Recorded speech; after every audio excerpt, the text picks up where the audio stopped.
Okay, so stuff. So continue on with the. Sorry, first of all, happy Wednesday. Um, this is our third run here on stream. First run we did was with the undead Omar. No, what the hell's her name? Airmore? Airmore. And then our second run was with the Mind Flayer faction. And then now this one we're doing a more of a nature slash Fey. Fey I think is probably closest. Because of the glamour magic and stuff. Hey Brew, welcome back. So why Dominions? Many other games like it. No? Because this one has lots of stuff. But welcome back. So why Dominions? I've always liked the series, the ones that I've played. Ironically, the only versions I've ever played are Dominions 2, 4, and now 6. Why not the odd ones? Well, for Dominions 1, I didn't know about that it existed. Dominions 2, the reason I knew it existed because a friend of mine had it, and he goes, "Hey, you got to check this out." And this is way back when CDs were still a thing. So he just gave me his CD, installed it on a computer, played it for a while. Got, this is awesome. Went out, bought my own copy for there, and gave him back a CD. So no pirating going on there, just like a demo type deal. So I'm getting the up in arms over that one. 3, just didn't see it. That at least I don't remember seeing it. 4 came out, and by then Steam was a thing, and Steam probably was a thing back in 3 as well, but I just wasn't really into Steam at that time period. This game is like 20 years old, just so you know. It's the series, sorry, not 6, but the series of Dominions is actually about 20 years old now, I think. And so like I said, I missed 3, 4, saw it on Steam, picked it up, played it for a little while. 5, when I saw that come out, I go, oh, I got to pick this up. Just waiting for it to go on sale because this is a smaller developer, as in 2 people, 2 brothers, I believe. And as a result, there's a higher cost for the game. And when it came out on Steam, 5 did a few years back.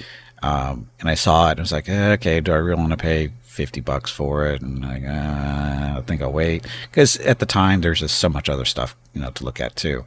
And so I said, I'll wait for it goes on sale, and then it doesn't go on sale that often, unfortunately. And so it just kept getting pushed back, and then next thing I know, 6 is out. Now okay, I got to grab it now, and it's time to buy another copy. So I did, and that was earlier this year. Was it? Yeah, it was earlier this year, and I haven't regretted it. I love the series. It's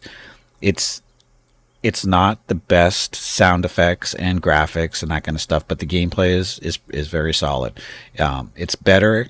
It's best as a multiplayer game, but the AI is still decent, and so yeah. I mean, it's a decent game, and are there other games like it? Yes, there are. Well, they're similar, but they're not like it. This one is very kind of different in the fact that the detail for the factions, we'll go in and you'll see.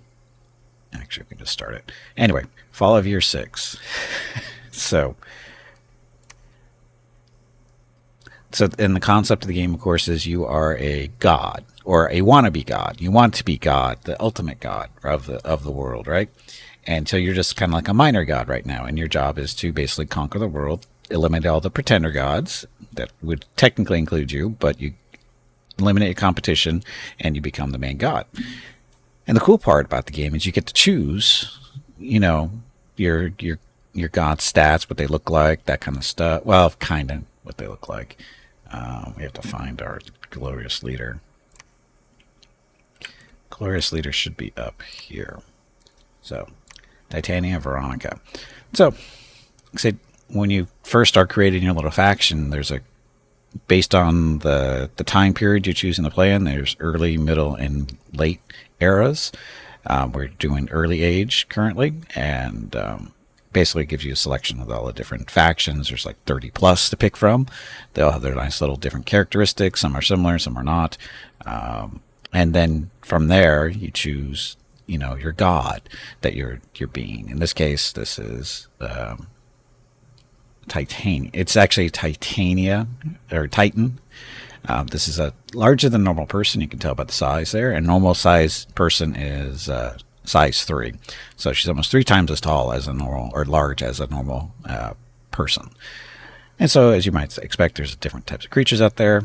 And as far as the gods go, there's different titan sizes with different characteristics. There's dragons, there's liches, there's blobs, there's trees, there's all kinds of stuff out there to choose from your gods. And they all have their own little abilities. And the reason we picked Veronica here, gave her that name, was because she's a healer. And why a healer? Because our previous run with the Mind Flayers, we ran into a lot of trouble with diseases and injured generals and stuff, and people were dying earlier than they should have. Healer kind of fixes that. She basically heals, 1 unit in her province every turn. So it's keeping our generals alive a lot longer, and it's helping, it's just helping stuff in general. So that's working out. And also she's got some other specific characteristics. Like she's always got a couple of dogs running around to protect her. She starts off with water, nature, and glamour. And I think that's related to the faction, which is what is it? Tir Nog Nog? Tir Na Nog, something like that. Anyway. And that's her item stuff and whatever. She, of course, is blessed. And whatever. So again, you pick your god and customize them. How much magic, how much magic do they have in each of their starting magic things? You can always add more spell books, basically, or what are they actually called here? Domains, I would call them, because there's water, there's air, nature, fire, earth, glamour, blood. Guess we can just. It's hard to tell here. So research. You have to do research. These are different schools of magic: conjuration, alteration, evocation, construction, enchantment, thaumaturgy, and blood magic. Blood magic, I believe, is new to 6. I don't know if it was in 5 or not, but it's definitely. We haven't done any blood magic in any of our runs yet. But anyway, you research your different magic schools, and then you, based on the level, determines what spells you get, as well as what your actual mage is capable of using based on their, magic skills. So in this case, Veronica has got a lot of nature and glamour. So she can do, basically, on the left-hand side, any of these spells with nature and glamour in them she can do. She can't do this one because she doesn't have any air, and she can't do this one because she doesn't have any astral. So, but all the other ones she can do. She can't do the Falling Frost because she only has 2 water, I believe. And you can make them stronger in the different elements, domains, whatever. You can empower your mages. You can empower your non-mages too. So if, say, you have a really good melee type commander, you go, hey, I want to give you some magic. And you can do that if you got enough gems to do it up here at the top. These are all the gems we currently have with the income per turn. So this is fire, picking up 6 per turn. Water. Oh, sorry, this is air. We're picking up 5 of those a turn. Water is 2. Earth is 7. The astral pearls are picking up 5. Death gems only 1. Nature is 4. Or sorry, nature is 9. And then the glamour gems picking up 8. How to get income? Basically all your little different territories. You search them with your mages, and they might reveal special locations. Again, for this particular spot, there's an ancient temple here that produces 1 astral pearl per germ. Our actual capital back here, though, produces. No, this is recruitment of these guys, special units. This is faction stuff. It also produces 3 glamour gems per turn. And then 2 nature, 1 earth, and the healing spring. So 1 nature, and also heals units, 10 of them. You need more healing springs. But anyway, these are special. This is special stuff because of Veronica and her choices we made when we were making her. So anyway, that. As far as recap goes, what should we do? Currently moving. We're not at war with anybody currently. We were last week at war with who are our neighbors here to the east and southeast. They offered us some non-aggression at the end of war and go non-aggression, I think. We decided to go that way because it gives us a chance to build up a little bit more than we were. And also allows us to expand going in this direction because there's a lot. The grays are neutral territories. And we do have a group of armies back in this area somewhere who aren't moving. There they are. And defending, so they got stuff to do.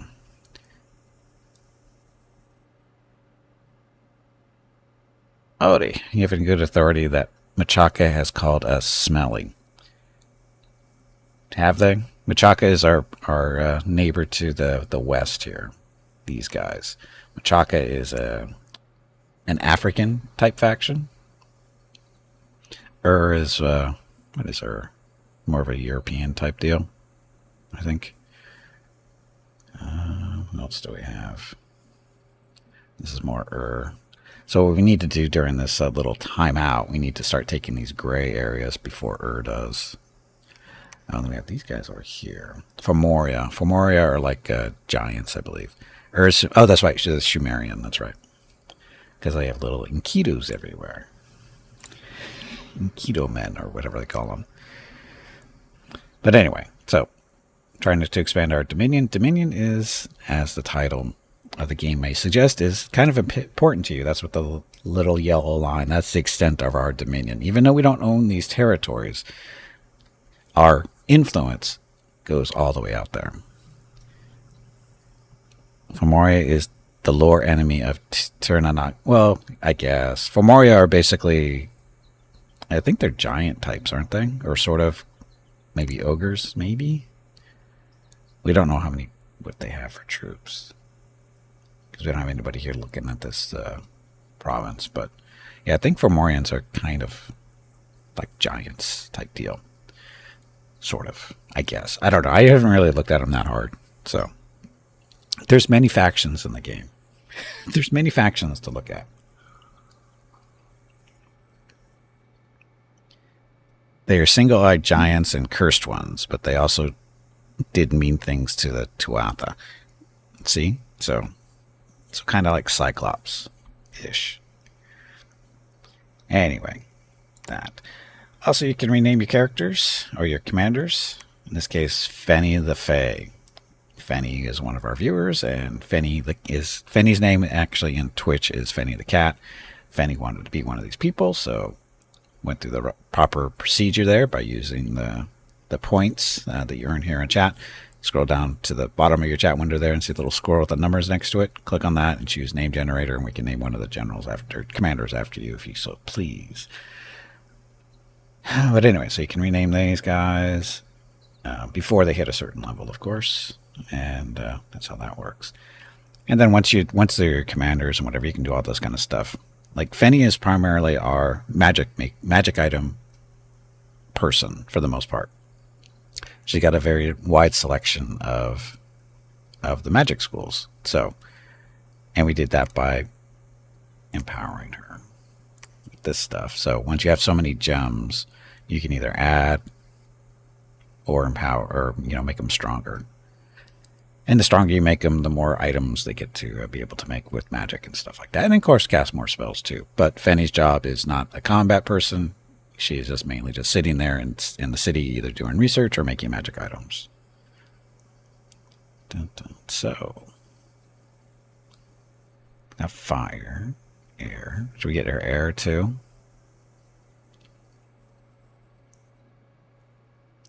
Just like in real life, like eating pretty colored rocks gives you magic powers. Hey, I ate a pretty colored gummy earlier that gives me magic powers. Not the kind you want though. Or maybe it is. Just not the ones you think I'm getting. Eat enough of them? That's what I'm shooting for.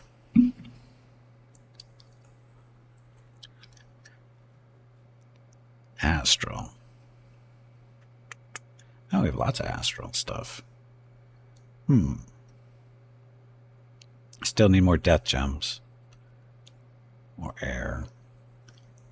Air or astral. Doesn't matter. We're going to end up doing both, so we'll get the air out of the way because we have less of those. I'm generating 5 there and 5 there. So anyway, power and fanning, so you can make more items. Everybody else is doing. Oh, we got a new druid. So now you can recruit commanders. Commanders lead your troops and whatever. And each troop is an individual unit, not a cluster of them. There actually are individual units in each army. In this case, this druid is air and nature. So we're just going to give you those.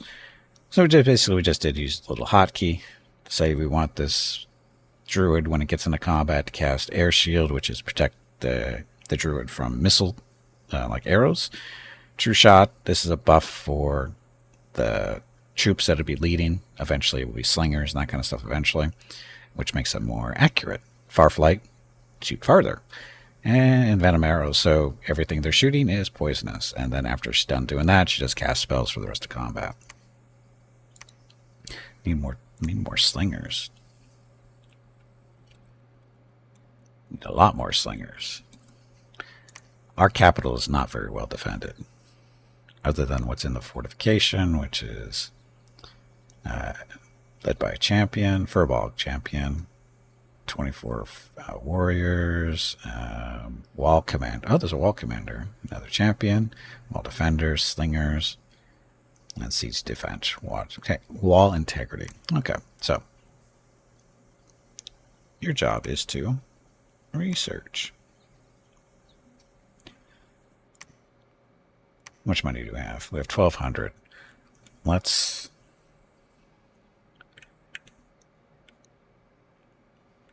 verify what we need to do. Okay, these guys are all doing research here. So this was a belonged to Ur. This was a fortress. It's a fortification that we took from them. Now it's just a matter of doing that. An NC, that's like a priest, I think, or a mage. An Ishib, same difference, priest or a mage. I can forget what they are. But again, we've got a peace treaty with them for something right now. But anyway, you guys. Oh, and Veronica's they're casting Mother Oak spell. So we're going to make a big giant tree in this province that's going to generate a bunch of nature gems for us every turn. Because we need more of those. We only have +9. Those will get us like +19 or something. So. Okay, so there's that. Oh,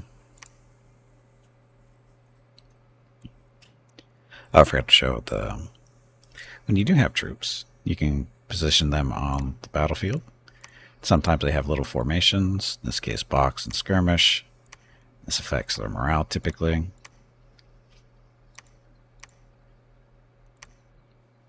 This is...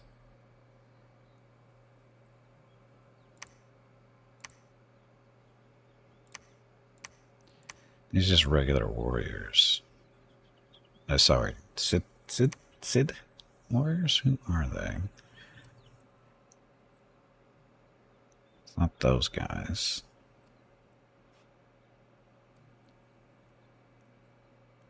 Sometimes it's hard to find them in the little boxes.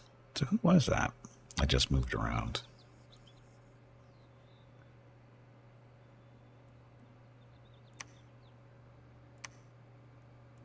It's this group. So holding 5 letters are different formations. There's line formation, sparse line formation, double line formation, skirmish and box.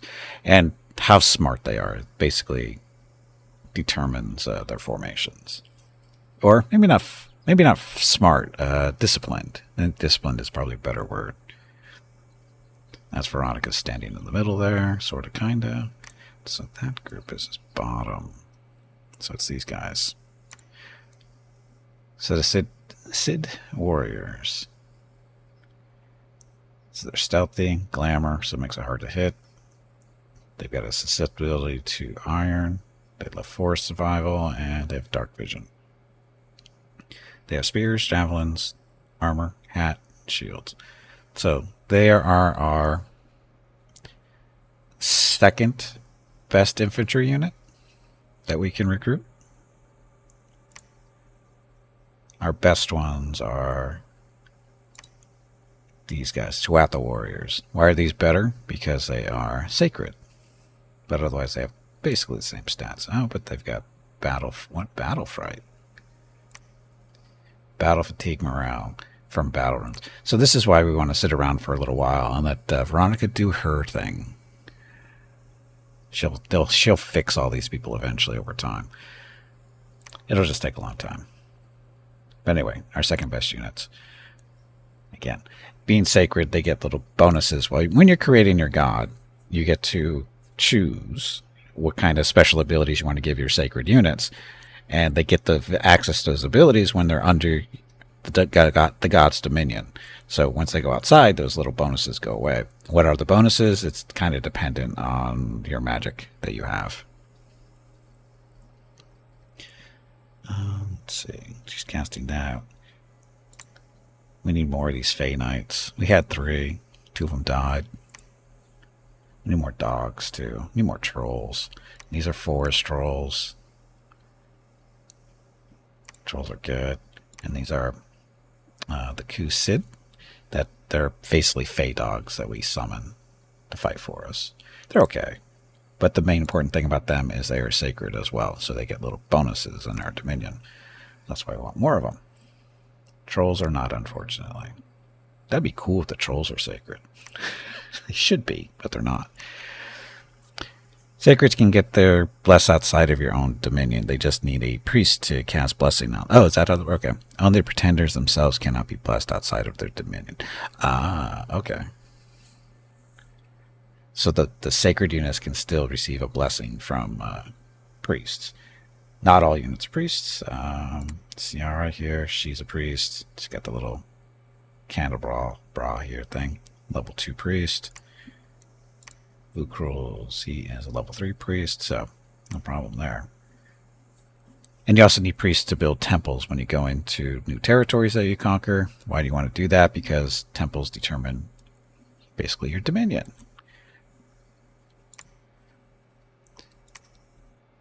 So the more temples you have. Number of temples 25. Converted provinces 63. Dominion strength of 12. Chance of successful dominion spread is 100%. So every turn our dominion is spreading. Spread chances per month. God 3. 1 with 100% success rate. I don't know what the 3 means. Profit 1. Home province 1. Temples 25. Total 30. Oh, so this is... Not sure what this 1 with 100%. I guess this is 1 dominion per turn. It's a 100% chance of it happening. Prophet is always blessed no matter where they are. Okay. Oh yeah, the prophet. There's a prophet running around too. So add these points up. Total determines your spreading rate. The bless effect. So you bless effects for Titania Veronica and Goddess of Plants and Trees. So these are the bonuses our sacred units get. So morale +1, defense skill +1, hit points +1, force survival, and heroism. Heroism this is how much experience our commanders pick up. They get a little bonus. And force survival, we stay enforced, and our troops don't use as much supplies when they're enforced. So that's the general idea, as I understand it. Okay. So every turn we get a nice little stuff what happened. So if any successfully empowered herself with fire, now we're going to empower her with air. And what this does is, again, just give her a bigger selection of magic items to make. Spared her to sleeper. And through more mages they searched and didn't find anything where they are. There's a battle in Troll Sea. Oh, this is our new people. There are crappy mermen, our turtle chiefs. So basically we have mermen that are actually part of a turtle tribe. The turtle warriors. They are much better than a regular merman. Why? Because they actually have armor. These mermen only have spears. These guys have spears, armor, and I think javelins maybe. Yep. Like a spear, javelins, armor, hats, and shields. So way tougher than these loser mermen with only their coral spears. These guys are amphibian. Oh, they aren't. Okay, they're all amphibians. We want them to be amphibians. So Good. Let's see how this went.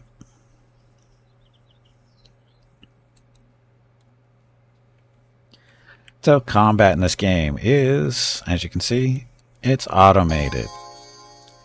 Or scripted, actually, might be a little bit better choice. And what does that mean? It means that that other screen where we're moving troops around and that kind of stuff is that you position them on the map, and then you also give them basic orders what to do, like hold and attack, or hold and fire if they have ranged weapons, or just keep distance if they're like a skirmishing type unit. And then your commanders get a few more commands. They get 5 customized commands, and then they go into the same battle choices for the regular troops. Specific commands being like hold for a turn, cast a spell, a specific spell, that kind of stuff. Move forward, that kind of thing. So as you can see, we win pretty easily here. 3 just means that the god themselves contributes 3 temple. Yeah, I figured that out. The chance of successful dominion spread is dependent on your dominion strength, which at 10 plus is 100%, meaning every source of temple check, temple's god, blah blah blah, will be guaranteed to make a temple check a month rather than just a chance of doing so. When you make a temple check, you generate a little white candle that either bolsters the dominion of the province or it migrates out to either fight enemy black candles or bolster another province's dominion level if there are no black candles left to fight. Right. Afflictions were cured. That's Veronica doing her thing, and we have a patrol in this particular province beating up on the unrest, and that's what that is. So, and then what Odd is talking about is these candles over on the right hand side are on the Dominion. White candles, good. Red candles or black candles are bad. So in this case, this Dominion, there's nothing here. So we should be influencing this because we do have a temple here. So there's a chance that this will start falling into our Dominion, and these guys are at 3 and 4. That one's at 0. That one's at 0. That one's at 7. So that's the troublemaker there. There's nothing there. There's some there. Here we've got 6. So, and you can increase the dominion a little bit quicker by using a priest to spread the word of your god type deal. Who is our prophet? Is it? Who I believe is our prophet? Yeah, he's our prophet. So yeah, priest level 3. And when a priest is spreading the word of God, basically, in a province, they can get the dominion up to double of what their priest level is. So in this case, if Brukhul stood around and started preaching and getting dominion to go up, he could get up to at least 6 if he's the only thing doing stuff, right? So it would take a few turns, but he could do it. But he doesn't need to do it because, well, maybe we do. Just to boost it up a little bit. So preach the teachings of God. Preaching will increase the domain strength in the current province. The domain strength can be increased to a maximum equal to twice the level of the priest, plus 1 if a temple is present. So start preaching. Because Veronica's busy. But anyway, so that should boost our dominion here, which will help in the surrounding areas as well. So this is our dominion there, nice and big. So basically everything within our dominion is in pretty good shape for the most part, but we don't control those things yet. I think we're not doing too bad. Even though Machaca's in these areas, they probably they have a temple there, temple there, temple there. There's a little square.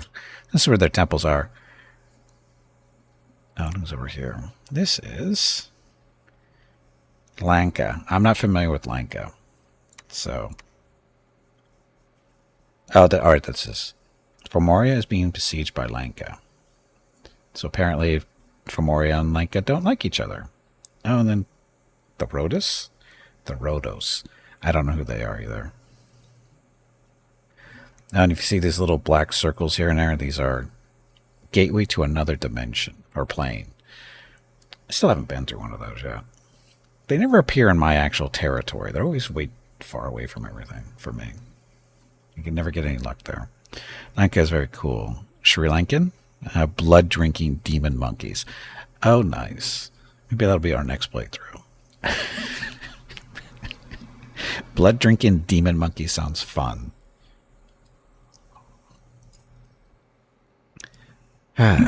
Okay, so moving. Okay, so this is our amphibious force. This is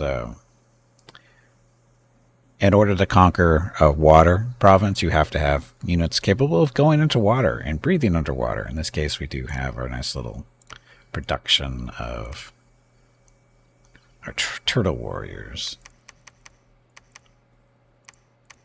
Those guys there.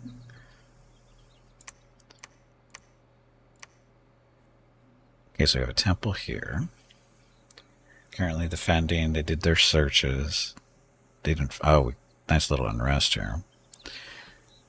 Therados are funny. People on an island that sunk and all died, but didn't realize they died and are ghost in denial. So Atlanteans.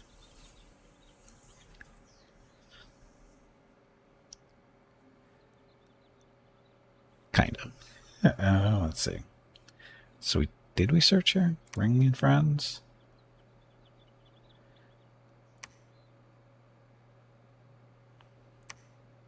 Yeah, this is Ring Song and Despairador's army that they're leading. Oh, and Despairador is a special unit that we summoned. He's a sleeper. He's kind of he's a long dead hero, right? Ancient heroes. We brought him back from the dead. Why did we do that? Because it gives him the ability to lead undead units. Why do we need to lead undead units for nature stuff? Because we found a province over here, the Smolder Stone, which no, that's not it. It's here. Devil's Furnace. Anyone with fire magic can go here and start summoning fiery imps. 1 to 5 fiery imps per turn. But have to be a fire mage. So what we did with the Despairador is we brought him back. Normally he doesn't have fire magic. We gave him fire magic. Then we sent him over there, and he was summoning imps for a while. And now he leads 29 imps. What are imps? They're basically an archer type unit. They get little pitchforks, but they throw flames. They get the job done. So those are those guys. They might be a little too close.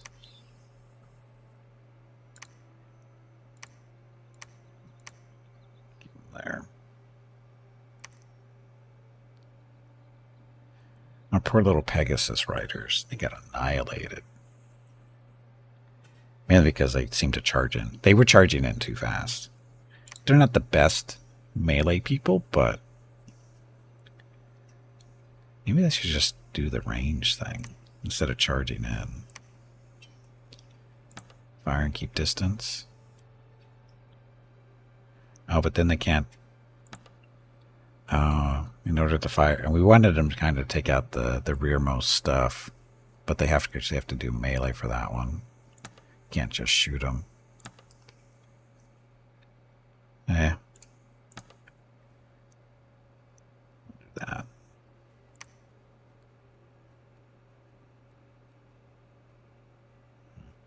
And these other units are Amazons, who are basically archers as well.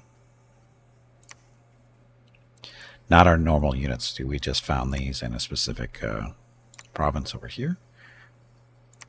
Where we need to recruit some more. Can only recruit 2 per turn, which is, horrendously slow. I guess if the province grows in population, we'll get more supplies and recruitment points. Is that how that works? Points for commanders. These values limit the maximum amount of units that can be produced per month in the province. Anyway. So we got a little fortified area, got a laboratory temple, Academy of War. So, enter for combat training for 4 experience. So you can send our leaders over here to, get better. This is our little blockade to make sure Machaka doesn't come in here. But you guys, patrol, defend, defend, defend. I guess we get rid of this stuff.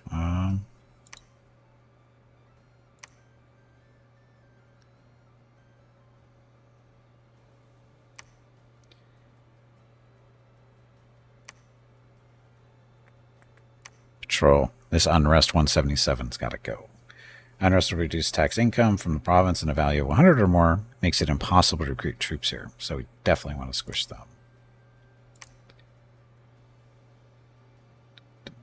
Let's see, what kind of build? Do we want to build a lab here?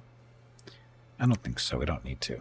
Labs allow your units to research and make magic items and do empowerment, all that stuff.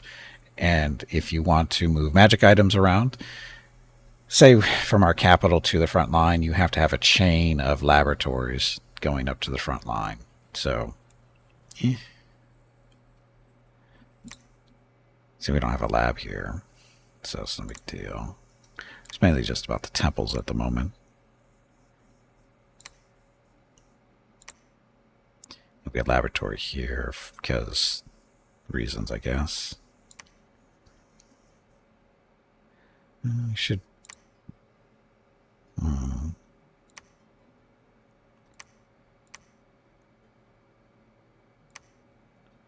Oh, we have a lab here. Okay, so we have a lab there. So this is connected. There's the chain from there to there. This is our main fortification in this particular spot against This one, lab, no lab, no lab. So we should create a chain if we can. These druids are coming this way to help defend this forest, I believe. Because, it's an important forest. Or maybe they're going all the way to the front here. It looks like they actually are. The druids are going all the way up here to help defend. Okay, that's fine. You guys squishing? Sorry. Patrol.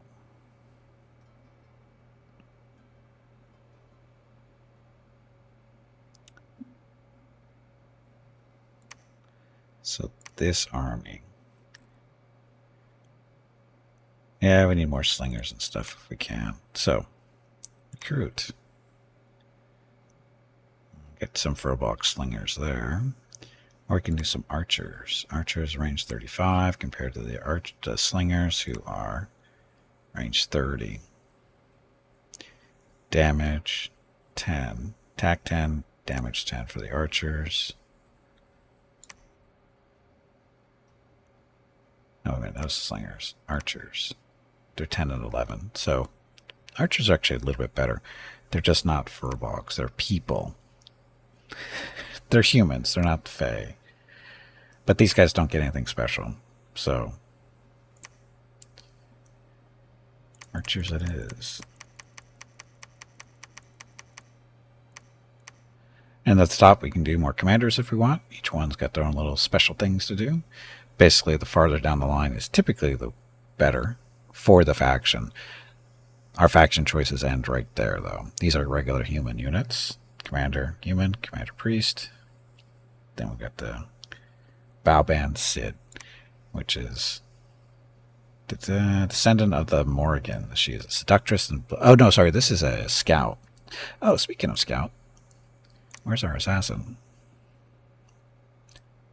How do you make that connection? Well, we turned our scout into an assassin. That's how. She's really good at her job.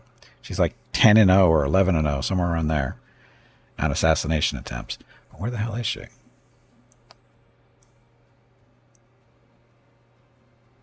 She's down here somewhere.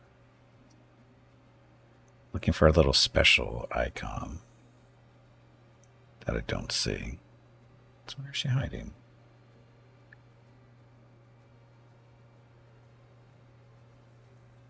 Fine.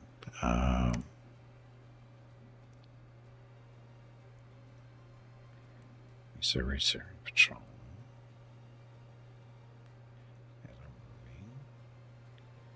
It's only going to be one. There she is, Miriam. So there's the little icon, the little eyeball, the Illuminati eye. So what's she doing? She's just wandering around looking for people to harass.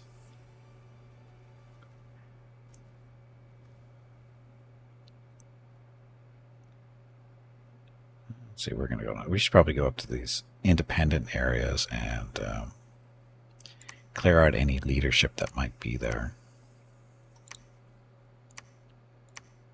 Oops, wrong buttons. Yeah, that'll work. And again, she's an assassin. How's she an assassin? Again, she was a scouting unit, one of the seductresses and blood drinker who haunts the wilderness. She takes the appearance of a stunningly beautiful maiden and lures humans to her deadly embrace. I'm not sure how that happens exactly because she doesn't really have any of those type of abilities that I'm aware of. She got glamour magic though.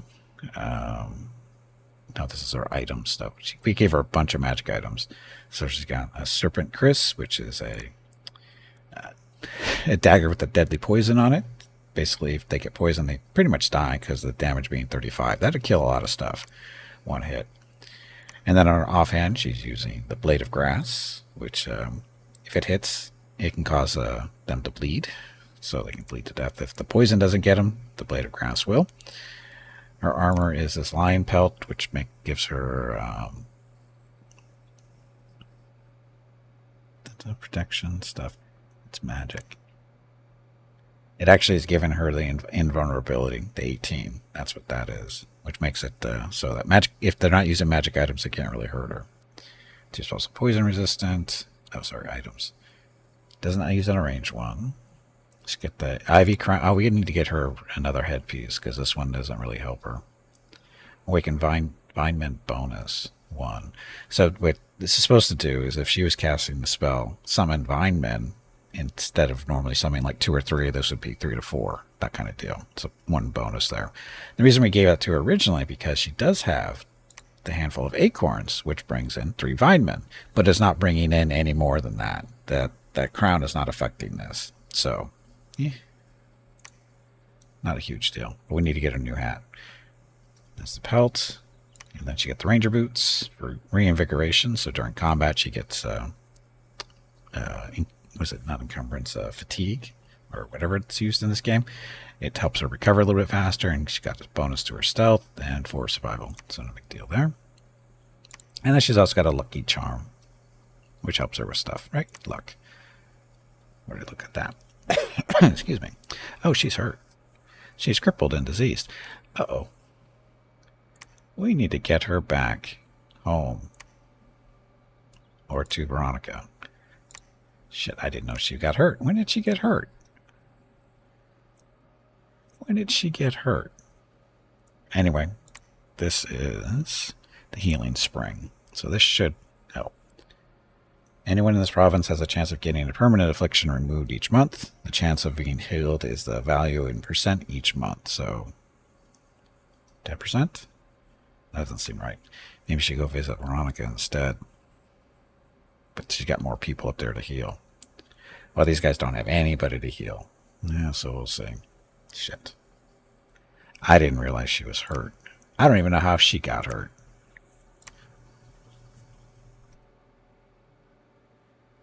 So hit points 11. So diseased, crippled, and weakened. So diseased is... They never heal, loses about 1/10 of hit points each month and gets additional afflictions. So, yeah, she's definitely got to get back there to be healed. Damn it. Okay.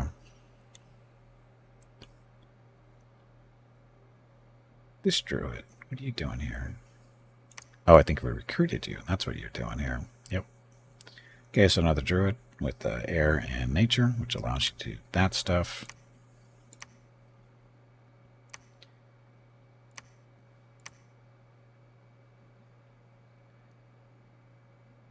Oh.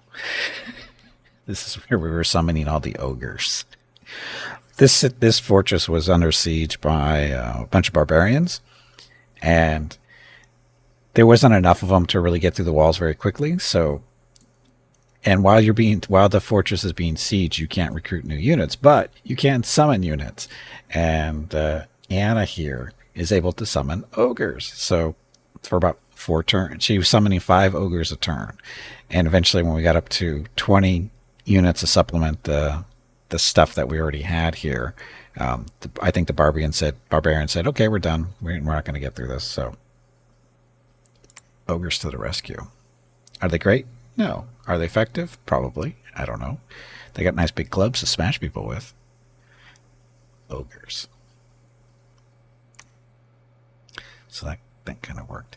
So, and then she's over here. Oh, she can't do envenom arrows because, oh, she's a water druid. She's not a nature druid. So what spells can you do with water? So cast a specific spell. So water stuff. Anytime you see the gems over on the side, that means they have to have gems in order to cast these spells. So that's not going to work. Summoned water power doesn't work outside of water. Quick itself, resist fire. She only has 1. So liquid body is a defense. Slime. Protection from cold. Can breathe water.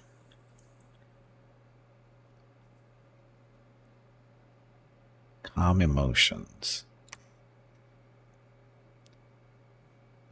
So it reduces their strength and attack, reduces berserk value by 1, reduces morale and ongoing berserk check. Berserking has a chance to end each round. So if they're berserking, this makes them calm down. It's only 1 person, though, so I'm not going to worry about that.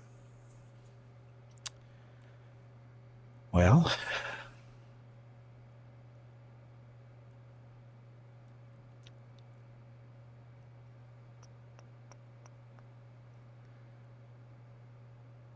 you can summon hawks and storm power. Storm power does channel the power of the storm, so this increases their air bonus by 1. So that allow her to cast this stuff.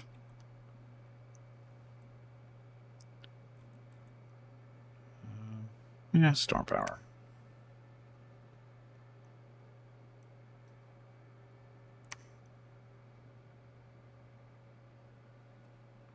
And liquid body to be a little bit more safe. Okay, and after that she does normal spells and that. Okay, what do we have for troop choices? So we can do light infantry, so these are the human units here. These are the Fey units there. What do we actually need in this army? We only have 14 of them.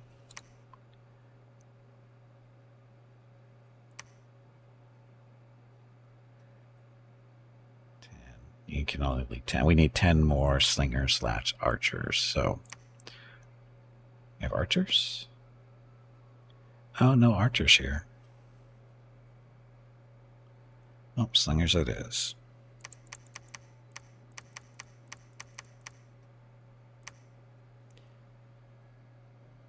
That's 5. 2.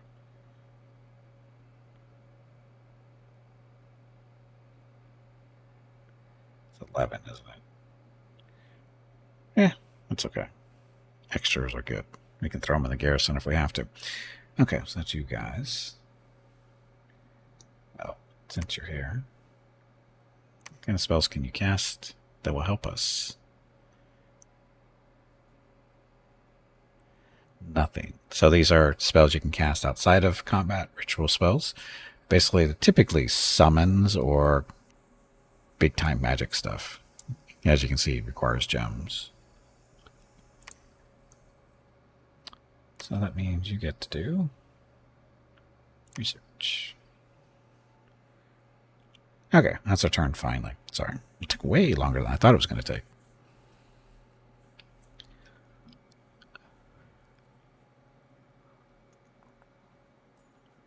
So Fanny has a 1 level of air magic. Veronica has cast the Mother Oak spell. Unexpected event in the Lost Canyon range. One of your researchers stumbled upon forbidden lore. Mimi the crystal sorceress was cursed. Yes, air magic blows. Battle afflictions are cured. I wish it would tell you what it was. Patrolling troops killed 462 filthy brigands. So, Fenny. So Fenny with all the magic. So I got 1 fire, 1 air, 1 water, 3 earth, 3 nature, and 2 glamour.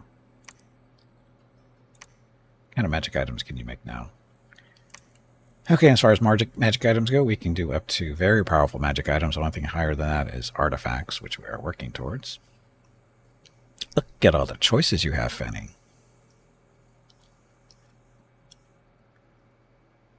Singing sword, axe of hate, axe of hate.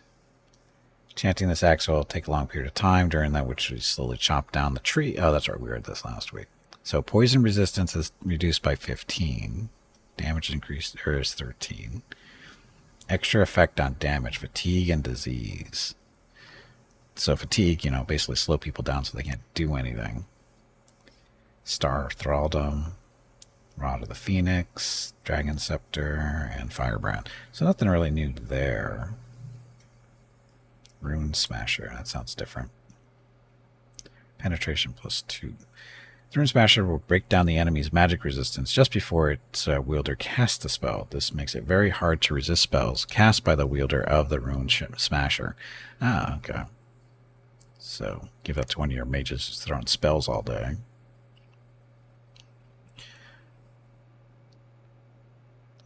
So, that stuff. Two-handed weapons. Tree Lord Staff.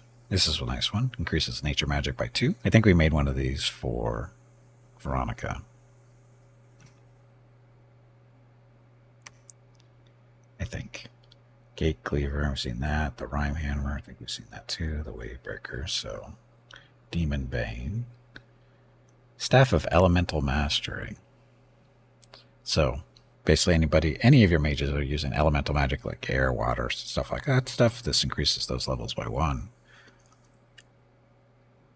I also get access to stone. So this is actually a pretty cool staff.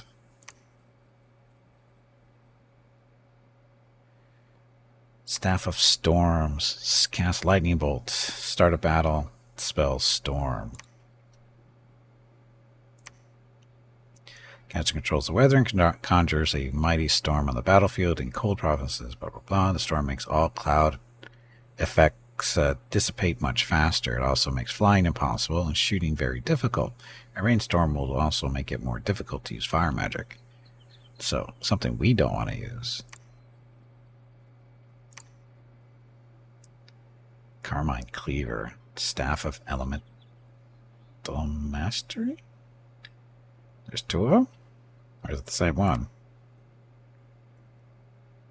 This is fire and cold resistance.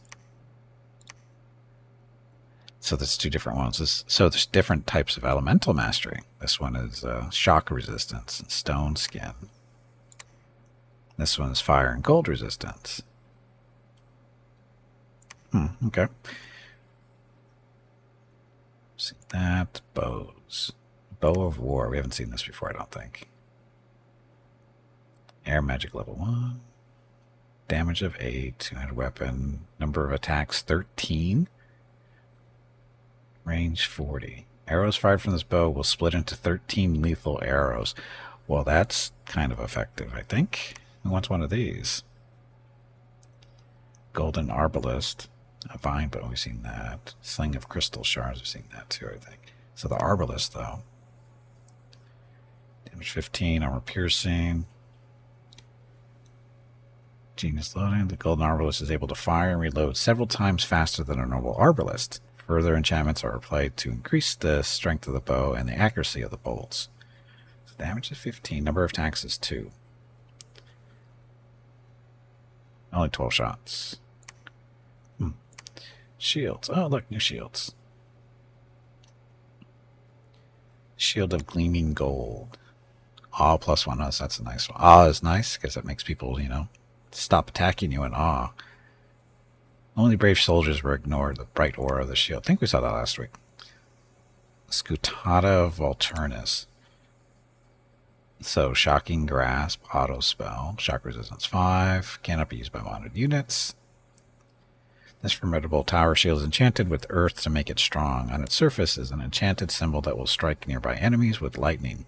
The wielder is also partially protected from lightning. Tower shields cannot be used on moment. Okay. So that's not a bad one, I guess, if you're doing Mr. Tanky Hero. Hats. Spirit Helmet. Iron Face. Crown of the Titans. Mask of Face Borrowing. And Headband of Woven Dreams. Have we seen these?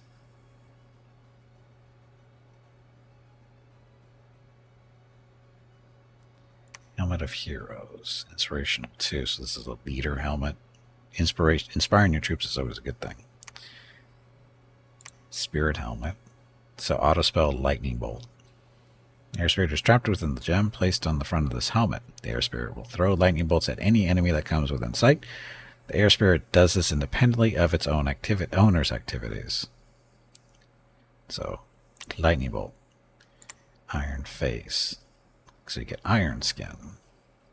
This helmet will turn the face and the rest of the skin of its wearer into iron. The iron skin is very hard for enemies to penetrate with their weapons. Crown of the Titans. Inspiration 1. Leadership plus 100. And it also makes you bigger by 1 step larger.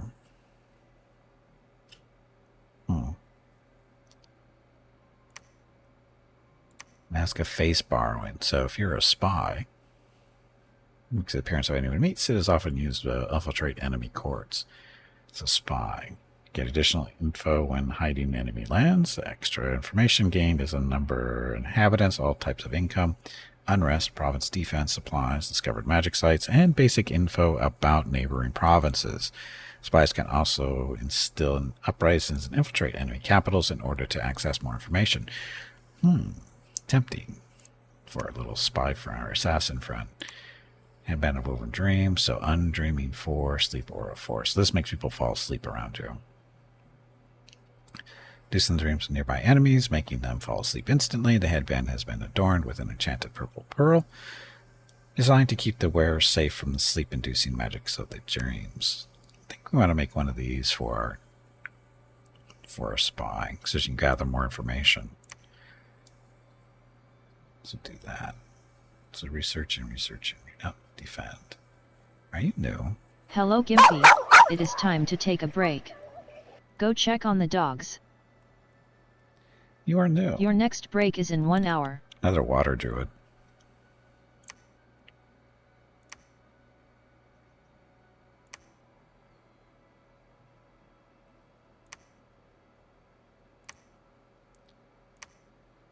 Another water druid.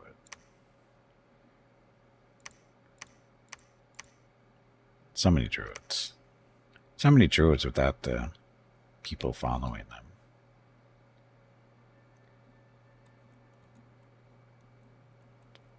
Oh, there's Fanny's little personal sort of guard.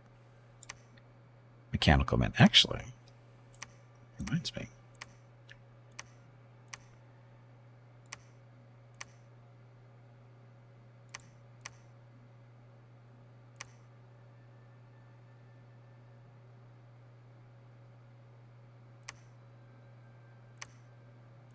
There we go. Okay, these guys. Guard Commander. So, Fenny's personal guard of mechanical men. Fenny created those, aka summoned them. So that. Which one do we have? We have $2,000. So we should get some more of these because they are. These are our sacred units. I think that's the only sacred unit we get, isn't it? Yeah.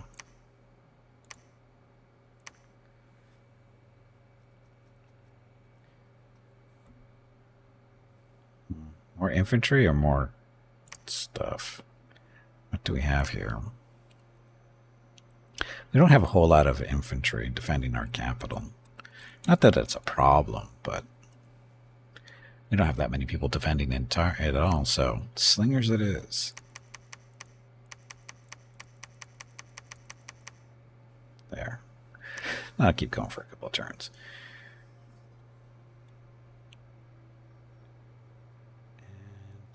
Oh, got to give you an actual job.